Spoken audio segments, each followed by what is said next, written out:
कई बार क्राइम से ज़्यादा कहीं दिलचस्प उस क्राइम की इन्वेस्टिगेशन हो जाती है। मतलब एक क्राइम हुआ लेकिन फिर पुलिस कैसे उसकी जांच करती है। उस जांच के दौरान बहुत सारे दिलचस्प मोड़ आते हैं और कई क्राइम तो इस तरीके से जो सुलझाए जाते हैं, बड़ी बड़ी वारदातें, उसमें पुलिस ने जिस तरीके से काम किया होता है, उसकी अगर बारीकियों को हम सुने या समझते हैं तो लगता है कि यार ये कैसी इन्वेस्टिगेशन होगी। मतलब सुनने और सुनाने में बड़ा आसान लगता है, लेकिन उसमें कई दिन, हफ्ते, महीने, सालों की मेहनत शामिल होती है। आज की कहानी ऐसी एक क्राइम इन्वेस्टिगेशन की बेहद नायाब और दिलचस्प कहानी है। कहानी कर्नाटक की है। कहानी की शुरुआत 2012 सितंबर के महीने में होती है। कर्नाटक के उडुपी में एक नए SSP, senior superintendent of police की तैनाती होती है। हर नया पुलिस अफसर जब किसी इलाके में पोस्टिंग पाता है तो उसकी कोशिश होती है कि शुरू में थोड़ा दिखाऊं कि बेहतर हम कैसे काम कर सकते हैं। फिर धीरे धीरे कई बार वो सिस्टम का हिस्सा हो जाते हैं, फिर सब कुछ भूल जाते हैं। लेकिन इन एसएसपी साहब ने, जिनका नाम एसडी शरणप्पा था, चार्ज संभालते उडुपी में अपने सारे जितने भी स्टेशन थे, पुलिस स्टेशन, सभी पुलिस स्टेशन के इंचार्ज को बुलाया और एक मीटिंग ली। लॉ एंड ऑर्डर के अलावा उन्होंने कहा कि मुझे हर पुलिस स्टेशन के जो सबसे ओल्डेस्ट केस हैं, जो अब तक सुलझे नहीं हैं, जिन्हें सुलझाया नहीं जा सका, उनकी डिटेल्स चाहिए।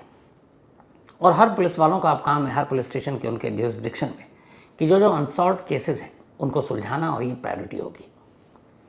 तमाम पुलिस स्टेशन की पुरानी फाइलों को खंगाला गया, ढूंढ ढूंढ कर पुराने केसेस की लिस्ट बनाई गई, एसएसपी साहब के दफ्तर में भेजी गई। फिर एक मीटिंग हुई, उन केसेस के ऊपर दोबारा नज़र डाली गई, और फिर उन केसेस में से ऐसे केस जो बेहद दिलचस्प भी थे और जिन्हें लगता था सुलझाया जा सकता था, अब तक क्यों नहीं सुलझा, उस पर खास नज़र डाली गई।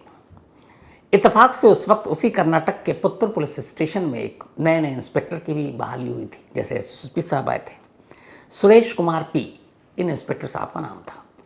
ये पुत्तूर में तैनाती पाया था इन्होंने। तो एसएसपी के हुक्म के हिसाब से इन्होंने भी उस पुत्तूर पुलिस स्टेशन की पुरानी फाइलों को खंगालना शुरू किया। कुछ केसेस इन्होंने निकाले जो अनसॉल्व थे, एसएसपी के दफ्तर में भेजा गया। अब एसएसपी साहब ने उसमें से कुछ केसेस पे कहा कि इस पे आप लोग काम कीजिए।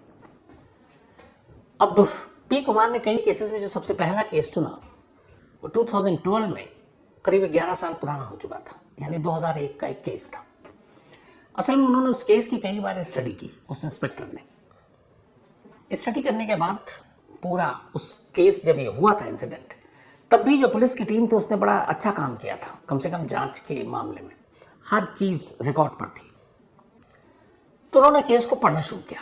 केस कुछ यूं था कि 9 जून 2001 इसी पुत्तूर इलाके में रहने वाली एक मलिका नाम की लेडी पुलिस स्टेशन पहुंचती है, और पुलिस स्टेशन जाने के बाद कहती है कि मेरे हस्बैंड, जिनका नाम विश्वनाथ राय है, वो 2 दिन से घर नहीं लौटे। यानी 7 जून को उनकी आखिरी बातचीत हुई थी, और 7 के बाद वो लौटे नहीं। ऐसा 1-2 बार और भी हुआ था कि वो घर एक आध दिन नहीं आए, लेकिन फ़ोन पे इन्फॉर्म किया था। तो अपनी कंप्लेंट या मिसिंग रिपोर्ट में मलिका राय ने यह लिखाया कि 7 जून को जब वो घर से निकले तब उनका फ़ोन आया, और उन्होंने कहा कि दुबई से कोई एक पार्टी आ रही है और उससे मुलाकात, एक मीटिंग है, और उसके लिए हम बेंगलुरु जा रहे हैं, और मेरे साथ में मेरा बिजनेस मैनेजर, जिसका नाम विश्वनाथ शेट्टी है, वो भी जा रहा है। जो विश्वनाथ राय थे उनकी एक फाइनेंस कंपनी थी और उस कंपनी के ओनर थे, और विश्वनाथ शेट्टी उसी कंपनी में उनका मैनेजर। तो उन्होंने कहा कि ये कहकर वो घर से 7 जून को निकले, लेकिन उसके बाद वो लौटे ही नहीं। इस दौरान मैंने 8 जून को फ़ोन किया, जब उनका फ़ोन स्विच ऑफ। तो फिर मैंने मैनेजर विश्वनाथ शेट्टी को फ़ोन किया, तो उसने कहा कि यहाँ पे थोड़ी बारिश हो रही है और वो दूसरी तरफ है, मैं इधर हूँ।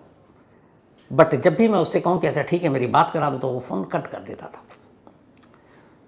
तो ये मिसिंग कंप्लेंट थी। अब इस मिसिंग कंप्लेंट में एक चीज़ साफ थी कि विश्वनाथ राय अपने मैनेजर विश्वनाथ शेट्टी के साथ गए, पत्नी को बता कर गए। पत्नी ने अगले दिन फ़ोन किया, विश्वनाथ शेट्टी ने फ़ोन उठाया, लेकिन उसने कभी भी उनके पति से उनकी फ़ोन पर बातचीत नहीं कराई, बल्कि फ़ोन काट दिया।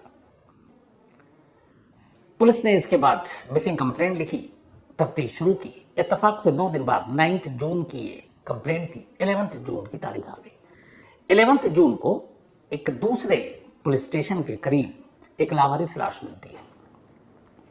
उस लावारिस लाश की मतलब पहचाने जाने लायक नहीं थी। तो पुलिस ने उस लावारिस लाश को उठाया, उसको पोस्टमार्टम कराया और मॉर्चरी में लाश को रख दी। अब चूंकि इधर एक मिसिंग कंप्लेंट थी, तमाम पुलिस स्टेशन को भी खबर दी गई कि एक लावारिस लाश मिली है।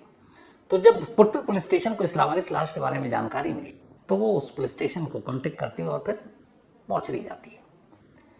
लाश की कोई शिनाख्त नहीं थी, बस सिर्फ एक था कि लाश ने जो कमीज पहन रखी थी, जो शर्ट, उसके ऊपर एक लेबल लगा हुआ था और उस कॉलर पर सिंधु पुट्टर 21376 ये लेबल पे लिखा हुआ था।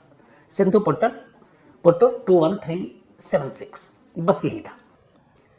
तो अब इससे ये था कि पुट्टू का ही एक कोई शख्स हो सकता है। उधर पुट्टू में एक मिसिंग कंप्लेंट थी विश्वनाथ राय की। फौरन पुलिस ने मलिका यानी विश्वनाथ राय की वाइफ को कांटेक्ट किया और उन्हें बुलाया। उस सरकारी अस्पताल के मुर्दा घर में ले जाया गया। वहाँ उन्होंने लाश देखी, कमीज को पहचान गई और उन्होंने कहा कि ये उनके पति की लाश है। अब पोस्टमार्टम रिपोर्ट से साफ था कि जो जिसकी मौत हुई है उसका कत्ल किया गया। अब पुलिस ने मिसिंग की जगह 302 मर्डर का केस दर्ज किया, केस की तफ्तीश शुरू की। अब विश्वनाथ शेट्टी पहला, मतलब जिसके ऊपर शक, क्योंकि आखिरी बार वही साथ गया था और उसी से मलिका की बात हुई। लेकिन वो जब पुलिस ने तफ्तीश की तो पता चला कि जब से विश्वनाथ राय गायब है 7 जून के बाद, तब से विश्वनाथ शेट्टी भी गायब है। अब 8 जून को बात हुई, ये भी था कि पोस्टमार्टम रिपोर्ट से कि 8 जून को ही शायद विश्वनाथ राय का कत्ल हुआ, लेकिन उसके बाद विश्वनाथ शेट्टी भी गायब। अब बड़ी अजीब कंफ्यूजन, पुलिस को यह भी डर कि कहीं ये दोनों किसी साजिश का शिकार तो नहीं हो गए, कहीं ये डबल मर्डर तो नहीं हो गया। अब पुलिस आसपास के तमाम पुलिस स्टेशन से कोई और लावारिस लाश मिली हो इसकी जानकारी इकट्ठा कर रही है, लेकिन ऐसी कोई लावारिस लाश मिली नहीं। अब पुलिस की टीम विश्वनाथ रेड्डी के घर पहुंचती है। विश्वनाथ रेड्डी के घर में एक पत्नी है और एक उनका बेटा। उस वक्त बेटे की उम्र करीब 5-6 साल थी। पत्नी से जब पूछा तो उसने बताया कि हाँ, वो विश्वनाथ राय के साथ मैंगलुरु के लिए निकले थे और उसके बाद से उनकी कोई खबर नहीं, उनका भी फ़ोन बंद है और हमें कोई जानकारी नहीं है, हम बहुत परेशान हैं। और पता चला कि उनकी वाइफ ने भी एक मिसिंग कंप्लेंट डाल रखी है। अब पुलिस परेशान, डर सता रहा है कि कहीं ये डबल मर्डर का केस तो नहीं है। लेकिन फिर एक चीज़ जो है वो पुलिस को चौंका दी थी, वो ये कि जब 7 जून को निकले, 8 जून को मलिका ने फ़ोन पे बात की, विश्वनाथ रेड्डी ने फ़ोन उठाया, लेकिन जब भी वो कहती कि मेरे पति से बात कराओ तो वो फ़ोन काट देता। इसका मतलब है कि शक के दायरे में विश्वनाथ रेड्डी था। अब पुलिस ने विश्वनाथ रेड्डी को इधर उधर ढूंढना शुरू किया, तमाम कोशिश कर ली, वो मिला नहीं। इस दौरान में फिर पुलिस को पता चला कि उस दिन जब 7 जून को ये निकले थे तब एक और शख्स इन दोनों के साथ था। उसका नाम था सुभाष चंद्रा। पुलिस ने सुभाष चंद्रा को उठाया और उससे पूछताछ की। सुभाष चंद्रा ने अपना स्टेटमेंट पुलिस को दिया। उसने कहा कि हाँ, मैं उस रोज़ साथ था, हम मैंगलुरु जा रहे थे, रास्ते में एक जगह रुके, बियर खरीदी, बियर पी। इस दौरान में विश्वनाथ राय और विश्वनाथ शेट्टी में कुछ बिजनेस को लेकर आपस में झगड़ा हो गया और उसी गुस्से में विश्वनाथ शेट्टी ने एक लोहे का रॉड उठाया और विश्वनाथ राय के सर पर मार दिया। उसकी मौत हो गई। उसके बाद उसने उसकी गाड़ी के अंदर लाश रखी और लाश ले जाकर उसने फेंक दिया। मैं घबरा गया, मैं वहाँ से वापस आ गया। झूठ बोलने, सच छुपाने, सबूत के साथ छेड़छाड़ करने के इल्ज़ाम में सुभाष चंद्रा को पुलिस ने गिरफ्तार कर लिया। लेकिन असली कल्प्रिट विश्वनाथ शेट्टी गायब है, जिसके बारे में अब तक डाउट था कि कहीं उसका भी कत्ल हो गया। अब सुभाष चंद्रा के बयान से ये हो गया कि विश्वनाथ राय का कातिल कोई और नहीं बल्कि विश्वनाथ शेट्टी है। अब पुलिस ने उसकी तलाश शुरू की, हर जगह ढूंढा, दोस्तों, रिश्तेदारों, दूर के रिश्तेदारों, बल्कि कर्नाटक के बाहर, तमिलनाडु, केरल तक में कई जानने वाले थे, सब जगह, लेकिन कोई फ़ायदा नहीं। धीरे धीरे वक्त बीतता गया। 2001 7 जून को वो घर से गायब हुआ था। 9 जून की कंप्लेंट थी और उसके बाद कहीं से भी अब विश्वनाथ शेट्टी का कातिल बन नहीं रहा। 11 लंबे साल बीत गए। उसके बाद 2012 आया जब नए एसएसपी आए और उन्होंने हर थाने को कहा कि अपने पुराने केसेस को खोलो और उन्हें सुलझाओ। तब नए इंस्पेक्टर सुरेश कुमार ने जब ये फाइल पढ़ी विश्वनाथ राय मर्डर केस की, तो उस फाइल को उन्होंने कई बार पढ़ी, उन्हें कुछ समझ में नहीं आया कि कैसे इस केस को सुलझाया जाए। लेकिन होमवर्क बहुत अच्छा किया था उस वक्त के इन्वेस्टिगेटिंग अफसर ने और बाकी हर चीज़ अपनी जगह पर फाइल में मौजूद थी। वो फाइल पढ़ते रहे, कोई नई चीज़ मिल नहीं रही थी। कुछ दिन बीत गए, पूरा उनका ध्यान अब इस केस पे है कि यार इसको सुलझाना है। दिन रात सोते जागते वो इस फाइल, इस केस, इसके किसी क्लू के बारे में पता करना शुरू किया। अपने लोगों को भेजा कि पता करो यार विश्वनाथ शेट्टी ने अपने फैमिली से कहीं कांटेक्ट किया कि नहीं किया। वो सब भी आ गए कि नहीं, पूरे गांव मोहल्ले, दूर के रिश्तेदार, नज़दीकी रिश्तेदार, हर जगह पता कर लिया। पिछले 12 साल से उसका कोई सुराग नहीं है। अब ये सितंबर 2012 में इस केस को खोलने का हुक्म दिया गया था, 2013 आ गया। इधर इंस्पेक्टर सुरेश कुमार को कोई कामयाबी नहीं मिल रही है। उन्हें लग रहा है कि कुछ मिसिंग है। तभी एक रोज़ वो फिर से, तो अब तक दर्जनों बार उस केस फाइल को पढ़ चुके, एक बार फिर पढ़ रहे। पढ़ते पढ़ते अचानक 2 लाइनों पर जाकर उनकी नज़र गड़ गई और इन 2 लाइनों से उनकी आंखें चमक उठी। उन्हें लगा कि इस केस को सुलझाना है तो इन्हीं 2 लाइनों पर फोकस करो। वो लाइन क्या थी? जब विश्वनाथ शेट्टी को ढूंढने के लिए 12 साल बाद उन्होंने अपने सिपाहियों को सबको भेजा उस इलाके में जहां वो रहता था, तो पता चला कि नहीं, वो कभी लौट कर नहीं आया, आज तक नहीं आया। फिर उन्होंने पढ़ा कि यार लौटा नहीं, उसकी एक मिसिंग कंप्लेंट भी है विश्वनाथ शेट्टी की। तो उसमें पुलिस ने क्या रिपोर्ट दाखिल की? जैसे यहाँ एक मर्डर केस था, 12 साल से सुलझाया नहीं, एक जिंदा शख्स उधर भी मिसिंग कंप्लेंट उसकी वाइफ ने डाला, तो उसका क्या हुआ? ये सोचते ही वो फौरन उस पुलिस स्टेशन में पहुंचते हैं जहां विश्वनाथ शेट्टी की वाइफ ने 12 साल पहले मिसिंग कंप्लेंट अपने पति की दर्ज कराई थी कि 7 जून को वो निकले और उसके बाद घर नहीं लौटे। वहां जाकर सारे उस पुराने आईओ वहां की उसकी इस फाइल को निकाला तो पता चला कि शुरुआत में जब ये कंप्लेंट लिखाई थी उन्होंने 9 जून 2001, उसके बाद जून के महीने में और जुलाई के महीने में करीब 5 से 7 बार विश्वनाथ शेट्टी की वाइफ पुलिस स्टेशन गई ये पता करने कि उनके पति का कोई सुराग मिला, जिंदा है नहीं है, क्योंकि विश्वनाथ राय की लाश मिली थी तो ये भी था कि कहीं मर तो नहीं गए। लेकिन बाकी जब रिपोर्ट पढ़नी शुरू की मिसिंग, तो उस थाने के तमाम पुलिस वालों ने, जो उससे तबादला हो गया, जो नए आए, जो पुराने थे, जब इंस्पेक्टर सुरेश कुमार ने पता किया तो एक चौंकाने वाली जानकारी मिली। जानकारी ये कि जून से लेकर जुलाई अगस्त तक तो उनकी पत्नी कई बार थाने के चक्कर लगाई अपने पति के बारे में, उसके केस के बारे में जानकारी हासिल करने, लेकिन उसके बाद धीरे धीरे उसने थाना आना बंद कर दिया।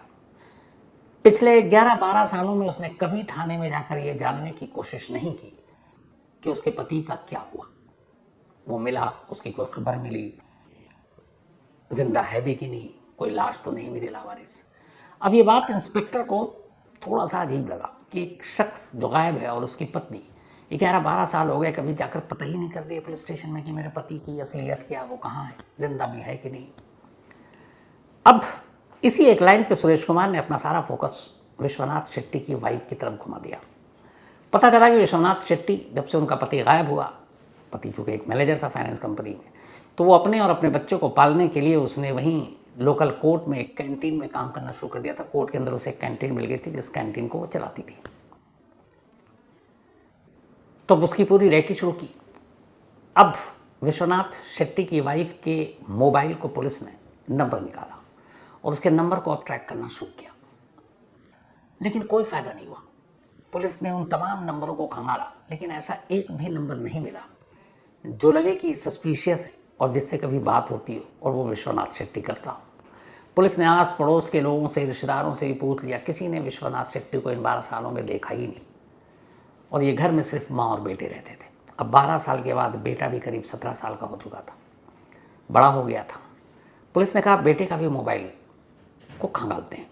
किसी तरह बेटे का भी नंबर लिया, उसके भी नंबर को ट्रैक किया।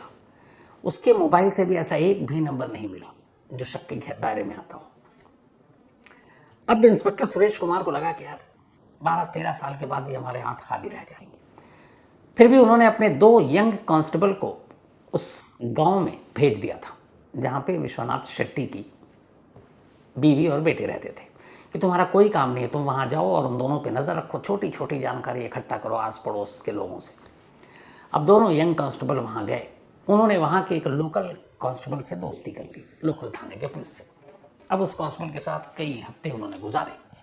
पता चला कि विश्वनाथ शेट्टी का जो बेटा है, अब 17 साल की उम्र हो गई, वो बहुत अच्छा क्रिकेट खेलता है, एक बेहतरीन ऑलराउंडर है और उस पूरे इलाके में जो भी क्रिकेट का बड़ा टूर्नामेंट होता है वो उसमें हिस्सा लेता है। बाकायदा वो एक टीम का पार्ट है और टीम का बड़ा अहम मेंबर है। इत्तेफाक से जिस इलाके में वो रहता था, उस इलाके की जो पुलिस थी, जो थाना था, उसका भी एक कांस्टेबल उसी तरीके से यंग था